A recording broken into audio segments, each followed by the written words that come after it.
এই যে আমরা ঢাকা যাইতে পারলাম না বুঝছো, এখন এই ব্যাপারে কিছু বলো, যে বাসের টিকিট নিয়েও ফেরত দিল, রিফান্ড দিল আমাদের, এই ব্যাপারে কিছু কম। এটা তো বড়ই দুঃখের বিষয়, মানে আমরা টিকিট কাইটেও তারপরে যাইতে পারলাম না, টাকা রিটার্ন দিল, এই করলো। একদিক দিয়ে ভালো হয়েছে, এখন আবার রাত্রে আবার এই যে সবাই মিলে, ওই যে দুজন, এই যে একজন বড় ভাই, আমরা সবাই মিলে এখন শোক পালন করবো ওই সমুদ্রের পাড়ে। এই আর এটা যদি যাইতে পারতাম হয়তো গাড়িতে বসে একসাথেই যাইতাম, আবার এখন সমুদ্রে আছি তাও একসাথেই এসে। আল্লাহ যা করে সব শেষে ভালোই করে, ভালোর জন্যই করে, এটাই হচ্ছে বড় কথা। রাত্রে সমুদ্রের গর্জনটা পুরাটাই লাগতে আছে।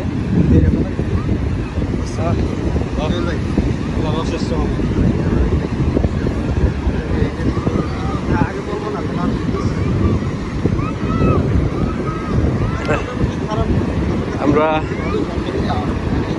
আস্তে আস্তে এই যে সমুদ্রের একদম কাছে চলে আসছি। রাতের বেলা সমুদ্রটা অন্যরকম সুন্দর।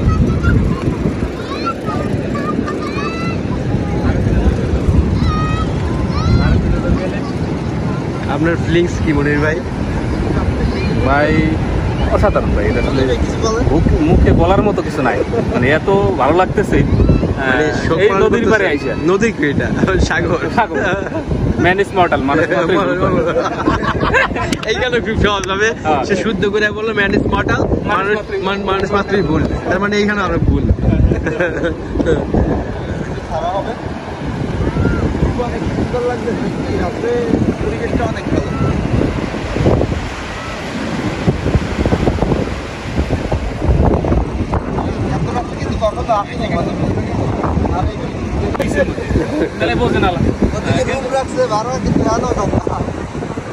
ভালো লাগে না, করে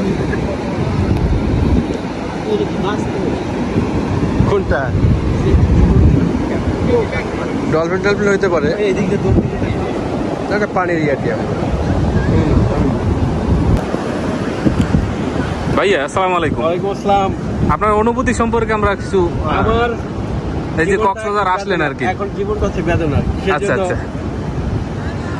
সকালে বাসের টিকিট কাটলাম, আচ্ছা 9:20 বাস ছিল আজকে রাত্রে, কিন্তু হঠাৎ কাউন্টার থেকে ফোন দিয়ে বলে যে বাস আজকে আর ছাড়বে না। এই জন্য জীবনটা বেদনা হয়ে গেছে। কিন্তু এই যে সাগর পাড়ে আসার পরে বেদনা তো সব চলে গেছে, এখন আর অন্যরকম ভালো লাগতেছে। রাতের বেলা ছোট ভাইদের নিয়ে আসছেন, এই ছোট ভাইরা আছে, আমার একটা মনে করে যে এখন একটা অন্যরকম শক্তি হয়ে গেছে, বিশাল শক্তি। কারণ একা তো বোরিং লাগতো, এই যে একটা টিম, 8-10 জনের একটা টিম, এই টিমটা আমার কাছে এখন মনে হয় যে আমি একটা বড় শক্তি। হ্যাঁ শক্তি। আমাদেরও ভালো লাগছে, সিনিয়র একটা ভাই নিয়ে সাগর পাড়ে আসলাম দিনের বেলা, কিন্তু এখন রাত্রের ভিউটা অনেক ভালো লাগতেছে। হ্যাঁ হাফিজ ভাই, আপনার বাড়ি কোন জায়গায় জানি? যশোর না? আচ্ছা, আপনার অনুভূতি কি? এই যে বাড়ি যাওয়ার কথা আসলে, হ্যাঁ যাইতে পারলেন না, হ্যাঁ কি আপনার আসলে ফিল্ডে আসতেছে কি যে বাড়ি যাইতে পারলাম না?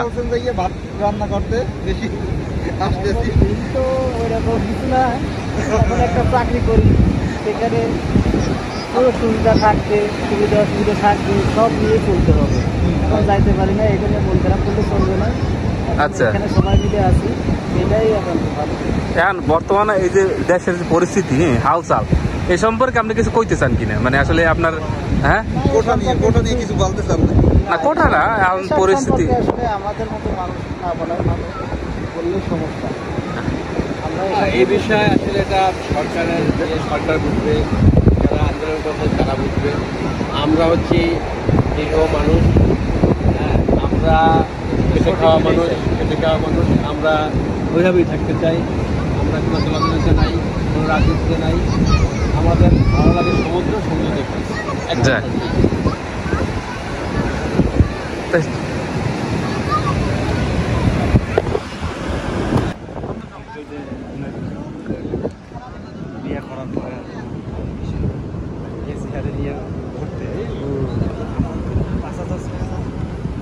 আমার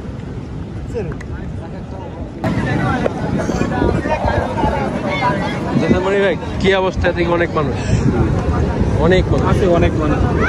মানে দেশে যে একটা আপনার কি বলবো, যে দেশে যে একটা অরাজকতা সৃষ্টি হয়েছে, না এটা আসলে ফিল করার মতো এখন আসলে বোঝা যাবে না, বোঝাই যায় না, বোঝার কোনো সুযোগই নেই। কোনো সুযোগ নেই। দেশে যে একটা পরিস্থিতি খারাপ, এটা একটা বোঝাই যায় না। ওই সাইডে যাই আমরা, ওই সাইডে অনেক সুন্দর।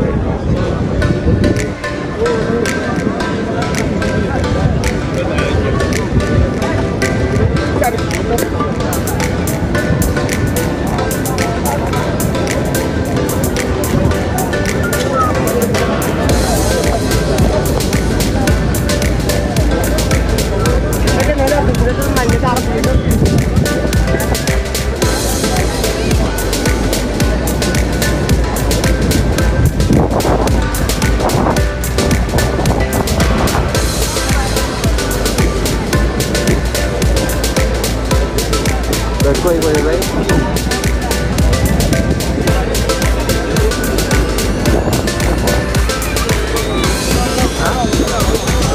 ওই যে সামনে ঢুকছে।